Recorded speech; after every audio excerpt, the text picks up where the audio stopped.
Hi friends, आप लोग कैसी हैं? मैं उम्मीद करती हूँ कि आप लोग बहुत ही मस्त और स्वस्थ होंगी। मैं आप लोग के लिए एक नया एकदम टॉपिक लाई हूँ, जो कि हमारे एनम एग्ज़ाम में बार-बार पूछा जाता है। तो आप लोग जानते होंगे कि डेफ़िनेशन ऑफ हेल्थ, हेल्थ की परिभाषा क्या होती है, इसके डायमेंशन, उसके क्या-क्या कारण हो सकते हैं, जो हमारे स्वास्थ्य को प्रभावित करते हैं और डब्ल्यूएचओ ने भी इसको क्या माना है।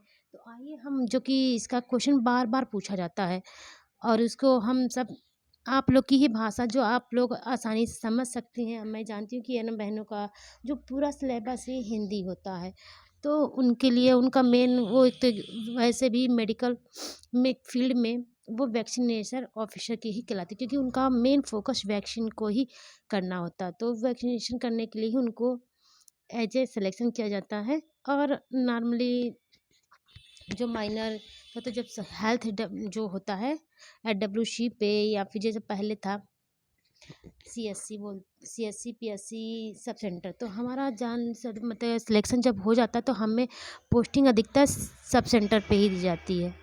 तो हम सब हमारा देखभाल जो होता है जब एनएम बहनें जो होती हैं सारी वो जो सब सेंटर होता है उसी पे ही काम करती हैं। और बहुत कुछ बहनों का पीएससी लेवल पे होता है, तो पीएससी और सब सेंटर ही मेन उनका फोकस होता है। तो आइए हम बात करते हैं पहले अपने टॉपिक की, जो हमारा टॉपिक है स्वास्थ्य की परिभाषा। तो हम लोग देखते हैं कि स्वास्थ्य की परिभाषा में क्या है। स्वास्थ्य की परिभाषा देख रहे हैं आप लोग की, जैसे कि परिभाषा लेकर डब्ल्यूएचओ के अनुसार, डब्ल्यूएचओ विश्व स्वास्थ्य संगठन के अनुसार, तो इसकी क्या है कि स्वास्थ्य केवल रोग या दुर्बलता की अनुपस्थिति नहीं है, बल्कि शारीरिक, मानसिक एवं सामाजिक रूप से पूर्ण कल्याण की अवस्था होती है। तो इसमें कहा गया है कि जो डब्ल्यूएचओ ने माना है कि जो स्वास्थ्य होती है उसके क्या होता है। तो स्वास्थ्य मतलब ये नहीं होता कि हम सिर्फ रोग से हमारे अंदर रोग नहीं तो हम दुर्बल हैं या फिर हम स्वस्थ हो गए, ऐसा नहीं है। क्या है और लिखा है कि मानसिक, शारीरिक, मानसिक, सामाजिक और पूर्ण, क्या है, पूर्ण कल्याण है। हमारा जो अवस्था पूर्ण अवस्था पूर्ण कल्याण की अवस्था होना चाहिए, तो ही हम पूर्ण शारीरिक, मानसिक, आत्मिक सारे रूप से हम स्वस्थ हैं। तो हमारा क्या कहलाता है, स्वास्थ्य की परिभाषा कहलाती है, हम पूर्ण रूप से स्वस्थ हैं। आइए हम नेक्स्ट क्वेश्चन की ओर चलते हैं। नेक्स्ट क्वेश्चन हमारा क्या दिया हुआ है, डब्ल्यूएचओ के अनुसार स्वास्थ्य को पूर्ण कल्याण क्यों कहा गया है। अब इसको पूर्ण कल्याण क्यों कहा गया है, तो हम लोग देखते हैं कि क्यों इसको पूर्ण कल्याण कहा गया। क्योंकि स्वास्थ्य में केवल, लिखा है क्योंकि स्वास्थ्य में केवल ठीक होना नहीं, बल्कि मानसिक संतुलन, समाज में अच्छे संबंध, ये सब क्या है हमारे पूर्ण कल्याण को कहा जाता है। कि अगर हम स्वस्थ हैं, शारीरिक सब पूर्ण ठीक है नहीं होता, बल्कि हमारा जो व्यवहार होता है, हमारा मानसिक रूप से भी हम स्वस्थ हो, संतुलित हो और अच्छे संबंध भी हमारे क्या हो, क्या लिखा, समाज में अच्छे संबंध भी शामिल होने चाहिए। तो हम क्या कहेंगे, इसे पूर्ण कल्याण कहा जाता है। इसीलिए इसको क्या है, डब्ल्यूएचओ ने अनुसार स्वास्थ्य को पूर्ण कल्याण कहा गया है, क्योंकि इसमें पूरे स्वास्थ्य को, हमारा शारीरिक, मानसिक सारे स्वास्थ्य, सामाजिक में हमारा व्यवहार कैसा होना चाहिए, हम मानसिक रूप से स्वस्थ हों। बार बार जैसे समाज में होता है कि लोग एक दूसरे से अच्छा बिहेव नहीं करते हैं, उल्टी सीधी बातें, उल्टी सीधी हरकतें करते हैं, तो ये सब हमारे समाज में बोला गया कि स्वस्थ नहीं है। अगर ये उल्टी सीधी हरकतें करेगा, हमेशा किसी को बिना वजह से लड़ाई झगड़ा करेगा, किसी बिना वजह से मार करेगा, तो ये क्या है, हमारा मानसिक संतुलन, यानी हम लोग कहते हैं ना जनरली भाषा में, उसका मानसिक संतुलन ठीक नहीं है। तो हम देखते हैं कि उसका मानसिक संतुलन ठीक नहीं है। नेक्स्ट चलते हैं, क्या कहता है, स्वास्थ्य क्या है, डायमेंशन ऑफ हेल्थ, स्वास्थ्य के क्या क्या आयाम हैं। हम आइए बात उसके बारे में जानते हैं कि स्वास्थ्य के क्या आयाम हैं। तो मुख्यतः स्वास्थ्य के आयाम को शारीरिक स्वास्थ्य, मानसिक स्वास्थ्य, सामाजिक स्वास्थ्य, भावात्मक स्वास्थ्य, आध्यात्मिक स्वास्थ्य। जो हेल्थ के डायमेंशन होते हैं, आयाम होते हैं, वो शारीरिक शारीरिक होता है, मानसिक होता है, सामाजिक है, आध्यात्मिक है, भावनात्मक है। तो ये सब क्या है, हमारे स्वास्थ्य के आयाम है। हम कहते हैं ये स्वास्थ्य के आयाम है। अब नेक्स्ट है कि शारीरिक स्वास्थ्य से आप क्या समझते हैं। हम बात करते हैं कि शारीरिक स्वास्थ्य हम क्या समझते हैं। तो आप लोग क्या समझती हैं, हमें ज़रूर कमेंट करके बताइएगा कि आप लोग जो शारीरिक फिजिकल हेल्थ होता है इसके बारे में आप लोग क्या समझते हैं। दिया है ना, शारीरिक स्वास्थ्य के आप क्या समझती हैं। देखिए, जब शरीर के सभी अंग क्या है, शरीर के सभी अंग सही ढंग से कार्य और व्यक्ति कार्य करने में सक्षम हो, क्या हो वो, जब हमारा अंग जो है सही तरीके से कार्य करे और व्यक्ति उसको कार्य करने में सक्षम हो, तो उसे हम क्या कहते हैं, शारीरिक स्वास्थ्य, मतलब हेल्थ, फिजिकल हेल्थ कहते हैं। जो हमारा ये होता है फिजिकल हेल्थ, अगर हम पूरे से कोई काम करने में असक्षम है, हम हम कर ही नहीं पा रहे, तो क्या है, हम शारीरिक रूप से स्वस्थ हैं, नहीं ना। तो ये है कि हम शारीरिक रूप से स्वस्थ हों और जो भी काम करें हम उसके लिए पूर्ण रूप से स्वस्थ आसानी से कर लें, तभी हम माने जाएंगे कि हम शारीरिक रूप से स्वस्थ हैं। अगर आप नहीं कर पाएंगे तो आप शारीरिक रूप से स्वस्थ नहीं हैं। नेक्स्ट देखते हैं कि क्या है, हमारा नेक्स्ट है मानसिक स्वास्थ्य। अब हम बात करते हैं मानसिक स्वास्थ्य की, क्या मानसिक स्वास्थ्य है। लिखा हुआ क्वेश्चन हमारा 5 नंबर का, मानसिक स्वास्थ्य। तो व्यक्ति को की सोचने समझने, निर्णय लेने, तनाव से निपटने की क्षमता को मानसिक स्वास्थ्य कहते हैं। क्या कहते हैं हम, मानसिक स्वास्थ्य किसे कहते हैं, व्यक्ति जब सोचता है, क्या कहता है, व्यक्ति जो है सोचने समझने और किसी कार्य को निर्णय लेने में सक्षम होता है, तो उसको हम कहते हैं मानसिक स्वास्थ्य। हम बात करते हैं स्वास्थ्य के निर्धारक की परिभाषा, है ना, क्या है स्वास्थ्य के निर्धारक की परिभाषा। तो वे सभी कारक जो किसी व्यक्ति के स्वास्थ्य को प्रभावित करते, तो उसे हम क्या कहते हैं, क्या लिखा है, वे सभी कारक जो किसी व्यक्ति के स्वास्थ्य को प्रभावित करते हैं, स्वास्थ्य के निर्धारक कहते हैं। हमारे प्रभाव में अभी मैंने इसके पहले क्या पढ़ा, मानसिक, हम अपने कार्य को पूरी अपने शरीर, जो शारीरिक रूप से हम कोई काम करते तो सक्षम हो, तो हमारा क्या होगा, फिजिकल हेल्थ।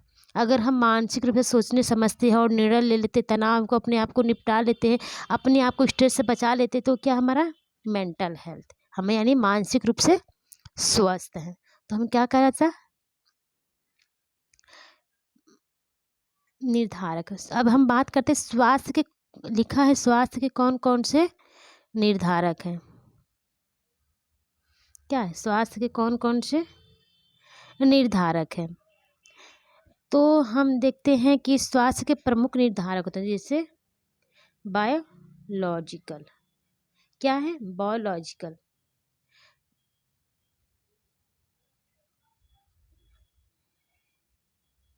और पर्यावरणीय, और क्या है, पर्यावरणीय हो गया,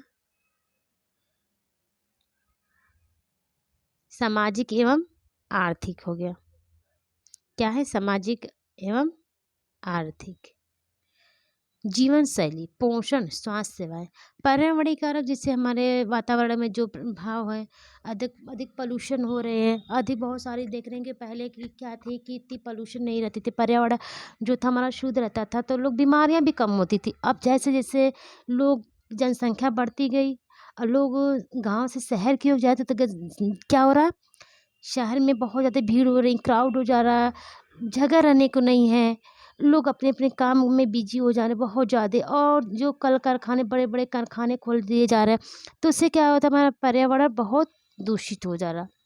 दूसरी तो उसे बहुत प्रकार के, जैसे पहले जो तक क्या था कि स्किन कैंसर, फेफड़े का कैंसर, फेफड़े के टीबी तो बहुत पहले बहुत कम होता था, लेकिन अब अस्थमा, मोटापा, सारी ये सारी बीमारियां जो हमारी फैलती जा रही हैं। अब हम बात करते हैं कि सामाजिक एवं आर्थिक कारक। हमारे हेल्थ पे भी सामाजिक आर्थिक का भी बहुत ज़्यादा इफ़ेक्ट पड़ता है, प्रभाव पड़ता है। कैसे पड़ता है? आज अगर आपके पास पैसा है, आपके पास अच्छा इनकम हो रही, तो आपकी जीवन, लाइफ स्टाइल, सब वो सब जो है हमारे स्वास्थ्य को प्रभावित, हम अच्छे से जो हमारी बॉडी को नीड होती है, न्यूट्रिशन, विटामिन्स मिलने की, सब हम वो आर्थिक पैसों की वजह से पूरी करो। जीवन शैली की बात करते हैं तो जीवन शैली हमारे पहले के अपेक्षा जीवन शैली बहुत बदल चुकी है।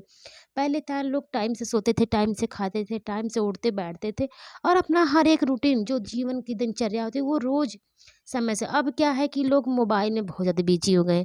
मोबाइल में बिजी हो गए तो उससे बहुत सारे रात में जागते हैं, दिन में सोते हैं। दिन भर भी अगर जागेंगे तो दिन में सो लेंगे, तो उनका क्या होगा? हमारी रूटीन है, न जागने की टाइमिंग है, न सोने की टाइमिंग है, न खाने की टाइम है, न हमारा कोई काम करने की कोई रूटीन ही नहीं है पहले की अपेक्षा। तो लोग क्या है कि पहले की अपेक्षा लोग बहुत ज़्यादा बीमार भी पड़े। और पोषण, अब हम पोषण की बात करते हैं तो पोषण में क्या था कि लोग पहले बहुत ज़्यादा मतलब जो केमिकल्स नहीं रहते थे, विदाउट केमिकल से जो खाद गोबर ओबर होती थी, उसी को खाद खेत में छिड़क के उसी से पैदावार को बढ़ाते थे। अब क्या है कि लोग केमिकल्स का यूज कर रहे हैं, पैदावार को बढ़ाने के तरह तरह के केमिकल, और वही हम केमिकल्स खा रहे हैं, तो हमारे बॉडी पे उसका बहुत ज़्यादा इफेक्ट पड़ रहा है। हम बाहर से तो लगते हैं कि बहुत स्वस्थ है, लेकिन हमारा फिजिकली जो अंदर से है वो कमज़ोर हो जाते। हमारा जो बॉडी इम्यूनिटी है वो सब वीक होती जा रही है। इस वजह से लोग अधिकतर बीमार पड़े। तो हमारे पोषण का भी, न्यूट्रिशन का भी हमारे बॉडी पे बहुत ज़्यादा इफेक्ट पड़ता है। स्वास्थ्य सेवाएं, अब बहुत सारी स्वास्थ्य सेवाएं WHO के अनुसार बच्चे स्वास्थ्य सेवाएं प्रदान की गई हैं, कि यूनिसेफ ने वैक्सीनेशन का वगैरह के सब जो कि गवर्नमेंट ने दिया हुआ है, बच्चों के मिड डे मील प्रोग्राम चलाया है, वैक्सीनेशन चलाया है, महिलाओं के लिए न्यूट्रिशन पोषण जो आहार आंगनवाड़ी केंद्र पर मिलता है, बच्चों के 5 साल के अंदर के बच्चों को भी मिलता है। तो ये सारी जो है स्वास्थ्य सेवाएं चालू की गई हैं कि हमारा स्वास्थ्य अच्छा रहे। अब हम नेक्स्ट बात करते हैं क्वेश्चन की, तो वो है हमारा नेक्स्ट क्वेश्चन। और नेक्स्ट क्वेश्चन क्या कह रहा है? बायोलॉजिकल फैक्टर हेल्थ, जो कि हमारा बायोलॉजिकल फैक्टर हमारे हेल्थ को कैसे इफेक्ट करता है, जैविक कारक स्वास्थ्य को कैसे प्रभावित करता है, हम उसके बात करते हैं उसके बारे में। तो रही बात कि कैसे इफेक्ट करता है हमारे बॉडी को, तो दिया आनुवंशिक है। आनुवंशिकता आप देते हैं heredity, age, sex, biological factor, जन्म से ही व्यक्ति में स्वास्थ्य को प्रभावित करता है।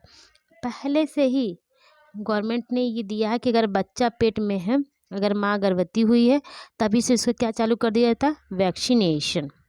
और वैक्सीनेशन क्यों चालू किया जाता है?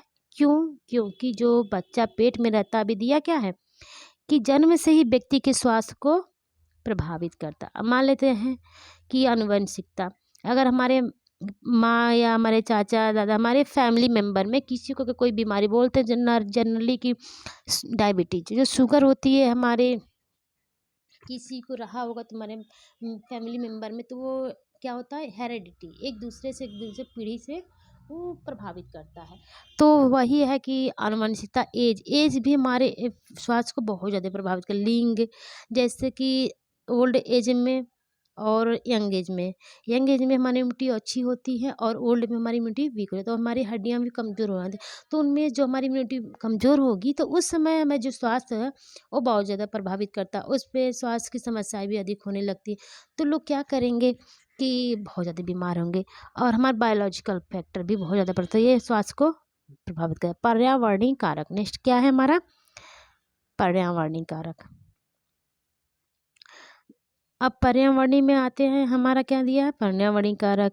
तो हमारा पर्यावरण का भी हमारे स्वास्थ्य पे बहुत ज़्यादा ही इफेक्ट पड़ता है, जैसे वायु, जल, आवास, स्वच्छता, जलवायु पर्यावरणीय कारक कहलाते हैं, जो स्वास्थ्य पर सीधा प्रभाव डालते हैं। जैसे वायु, अब हम बहुत ज़्यादा जहाँ एरिया ऐसा हो जहाँ पे कल कारखाने बहुत ज़्यादा रहते हैं, बड़ी बड़ी कंपनियां रहती हैं, तो वहाँ पे क्या होता है कि उससे धुएं जो निकलते हैं, वहाँ से जो केमिकल्स नाली उली में बहा दिए जाते हैं, और हम लोग भी वही के आसपास रहते हैं, तो उसका भी हमारे प्रभाव पड़ता है। अब पानी, जो पानी हमारा स्वास्थ्य, जीवन का स्वास्थ्य है, अगर पानी ही स्वस्थ ना, तो हम क्या करेंगे, बीमार होंगे, जैसे डायरिया हो जाएगा आपको, कॉलरा हो जाएगा, टाइफाइड हो जाएगी।